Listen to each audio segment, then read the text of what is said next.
Hello, folks. Last week, I suggested we'll start a series on strategic leadership. This podcast really fits within that concept, but I'm going to start a series featuring small businesses. And with that in mind, this podcast will focus on small business startups, the risk factors. Hi, my name is Richard Fontanie, and I've had extensive experience in business development and growth. For over 35 years, I've ran my own consulting and coaching and training firm with offices in the downtown core of Regina, Saskatchewan. Not only did I run our own business, I worked with hundreds of businesses from startup to large corporate offices. So I have been there, done that, and got the t-shirt, so they say. Now, over the past 5 years or so, I have been transitioning our business to an online virtual business.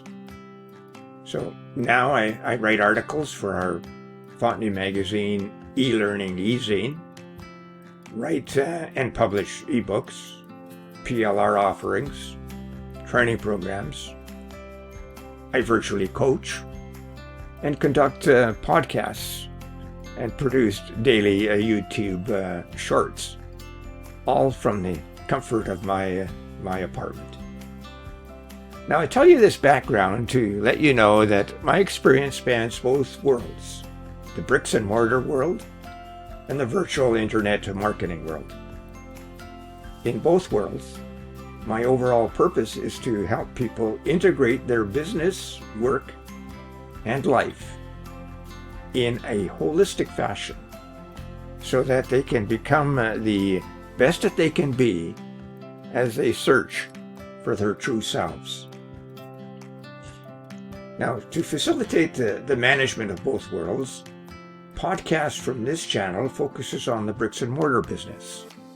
However, there's crossover into the virtual business regarding many of the podcast topics. As a case in point, this podcast relates to some of the components to the virtual world. But fear not, we also have another YouTube channel, and that deals primarily with the virtual world. Presently, we have digital marketing reviews on that channel, but soon we'll have podcasts dealing with internet marketing, starting with affiliate marketing. Now, if you're interested in internet marketing, I recommend you tune into that affiliate marketing with Richard YouTube channel. I've provided a link below. And now let's move on to today's topic, business startup risk factors. In this podcast, I want to cover 5 segments. 1, generating your own paycheck. Number 2, having startup finances. 3, working longer and harder. And 4, confronting risk itself.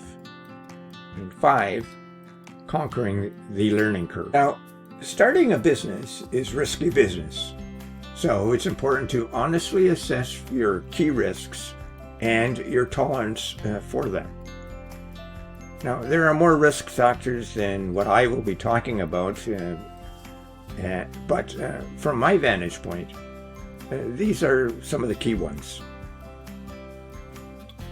Now, before we get started, one of the things you will find about starting a business and my approach is that you will discover more about yourself than the technical aspects of your business. Now, as I mentioned earlier, my approach is about developing the whole person in a way that integrates business, work, and life, and doing that in a holistic fashion. It's also about changing behaviors to meet the challenges needed to run a successful business. Now let's go through some of the 5 key components. The first one I mentioned was generating your own paycheck. Now, if you've been used to working for someone else or in another firm, the first thing you'll realize is that the focus of control has shifted from outside of yourself to inside yourself. You are now responsible and accountable for all that happens in your world. Some people thrive on this reality, while others crumble under the weight of it all. And here we come head to head with generating your own paycheck.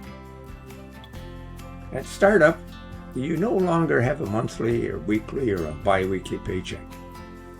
I think you know that. And in fact, you may not have enough money to pay yourself at all for the first several months or for a year or two. Maybe you don't know that. So be clear at the outset about the amount of income you require for that length of time. Sit back and calculate the amount of savings or other sources of income that you have available to you that will support you for several months. And once your business is up and running, your paycheck continues to be dependent on your success of your business and your monthly cash flow. So to meet your personal and financial and your personal and family requirements, you need to realistically project your personal and family budget needs for at least 3 to 5 years down the road. So ask yourself this question: how risky is it for me to generate my own paycheck? Secondly, having startup finances. Now, not only do you need to generate a paycheck for yourself, you require startup money for your business. And many people think that they don't require much money to really start a business. That's a myth. This is sometimes true for virtual businesses, but that's a myth too. I know of many individuals who have started a virtual business and have found themselves in debt up to their ears. More of that in our podcast on starting an internet business. So don't be one of those who think they don't need much money to start a business. You need startup funds, whether for initial marketing, telephone, vehicle allowances, rent, business license, bookkeeping, or legal fees, and so on. Not to mention capital requirements, inventory needs, and staffing needs. So make sure you realistically calculate your startup requirements and where you'll get those funds. Now, the where you will get those funds is critical. Who's willing to invest in your venture? Will funds come from your savings? How much are you willing to risk? What is the relationship with your financial institution? Are they willing to loan you funds? And how much? I mean, do you have an angel who is willing to invest in your business? By the way, financial institutions are loath to loan you money for business venture unless you have equity or a co-signer who has assets. You also need a solid business plan that points to success with a high degree of confidence.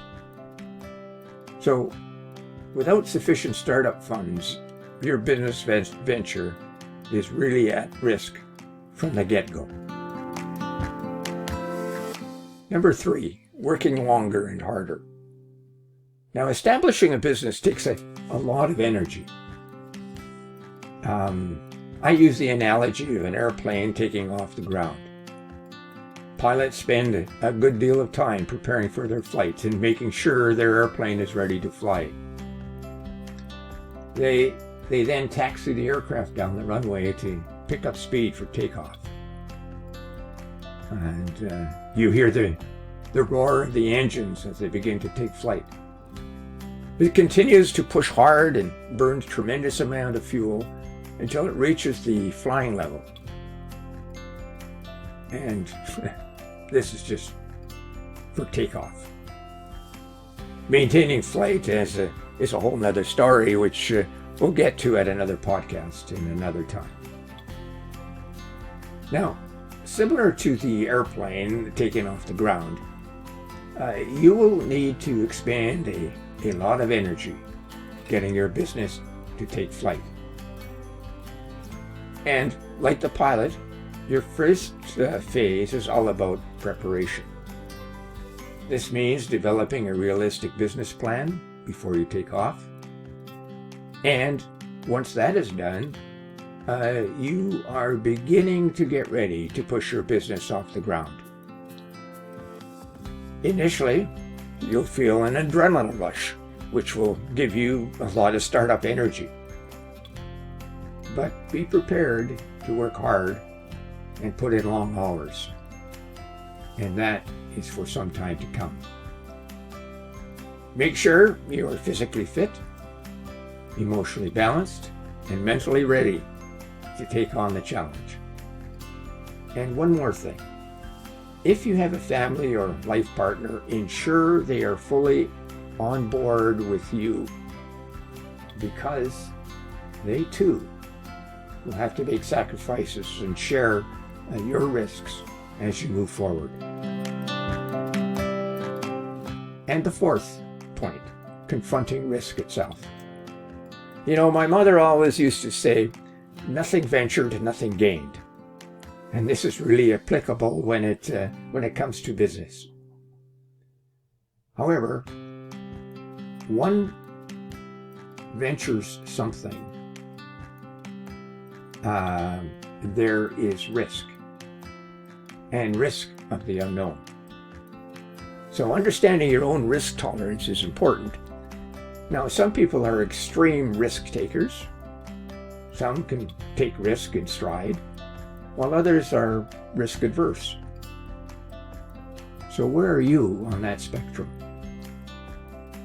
You know, the most successful entrepreneurs I have the pleasure of working with today and in the past are really optimistic people, but they are also cautious risk takers. You know, the root of risk tolerance is fear. Fear of failure, fear of making mistakes, fear of selling, fear of being unable to provide for myself or my family, fear that the business will not survive, fear of success, fear of you fill in the blank for you. Now, your fear factor is a crucial piece of information that you need to know about yourself. Starting a business really may not be for you, because for you, the risk may be too great. And that is good to know, because if you're unable to tolerate the risk, you'll have no end of stress. So know this about yourself before you start.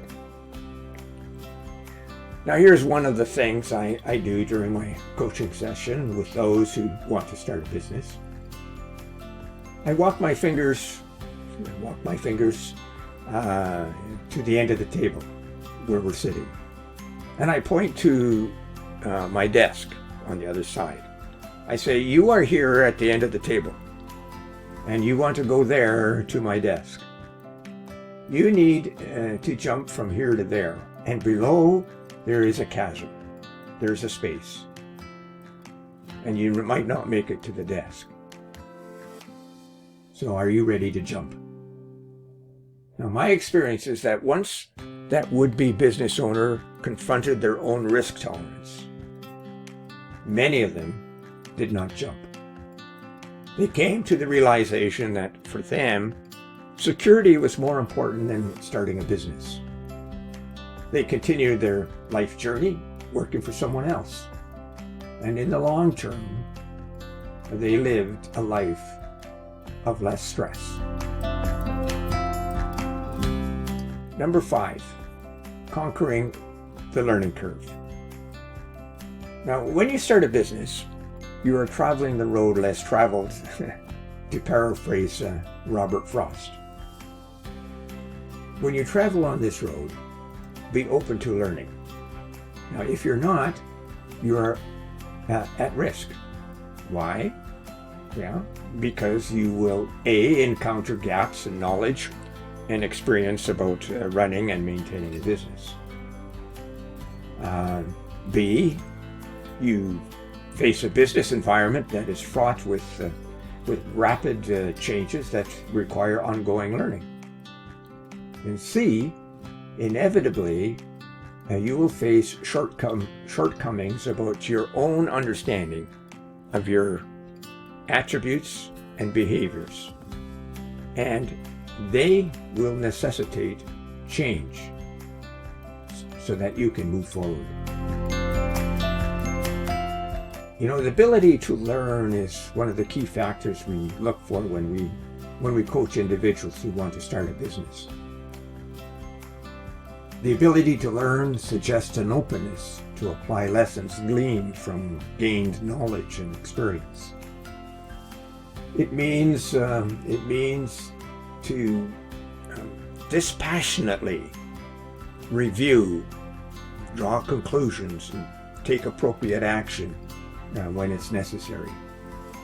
It also means to take a hard look at oneself and to change those behaviors that get in the way of developing new skills and overcoming shortcomings. Now, I found that those who we helped start a business were always eager to learn.